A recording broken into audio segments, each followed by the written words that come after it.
Gone are those days when one could lean on the secrecy of banks or the imperfection of cross-jurisdictional exchange of information and stash money or assets abroad to avoid taxes.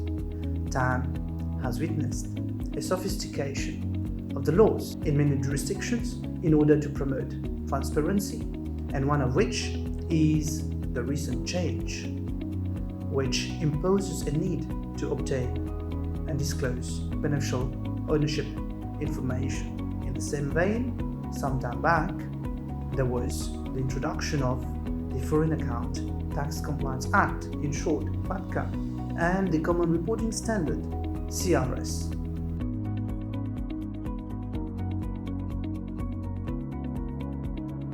FATCA is a US legislation enacted in March 2010 and came into effect in Mauritius in July 2014. The objective of FATCA is to combat tax evasion by encouraging exchange of information between tax authorities in relation to US citizens and residents in relation to their assets which are held abroad. FATCA requires financial institutions to report information on financial accounts held by their US customers, and failure to do so would imply a 30% withholding tax on the US source income.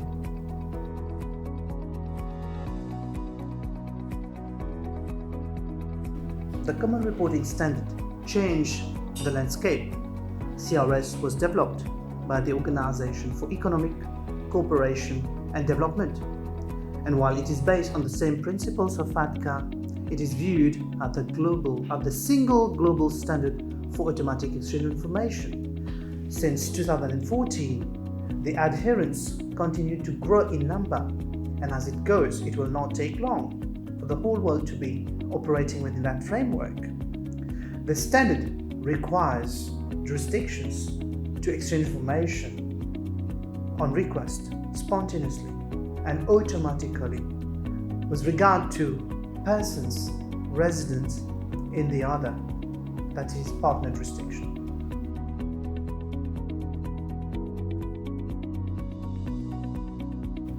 Every company, trust, foundation, society, or even association registered in Mauritius or established in Mauritius needs to comply with CRS.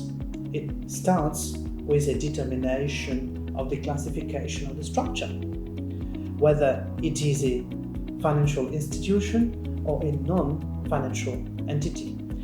A financial institution needs to determine whether it is a reporting or non-reporting financial institution. As the name suggests, a non-reporting financial institution do not have any reporting obligation. On the other hand, the financial institution, the reporting one, has reporting obligations, and they need to make an assessment whether they maintain financial accounts and whether those financial accounts are reportable.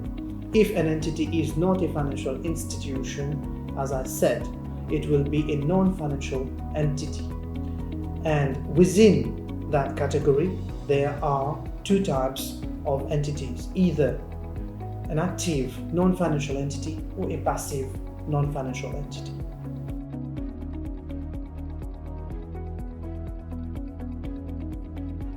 Do you realize it is imperative to understand the implications of these standards on your structure and therefore to seek proper guidance? It is no longer a surprise seeing banks asking for information on FATCA and CRS at the time of opening a personal account. Likewise, at the time of setting up a structure, be it in whatever form, company, trust, foundation, information with respect to FATCA and CRS will have to be provided. Furthermore, regular assessment with respect to the FATCA and CRS status and reporting will have to be made during the life of the structure.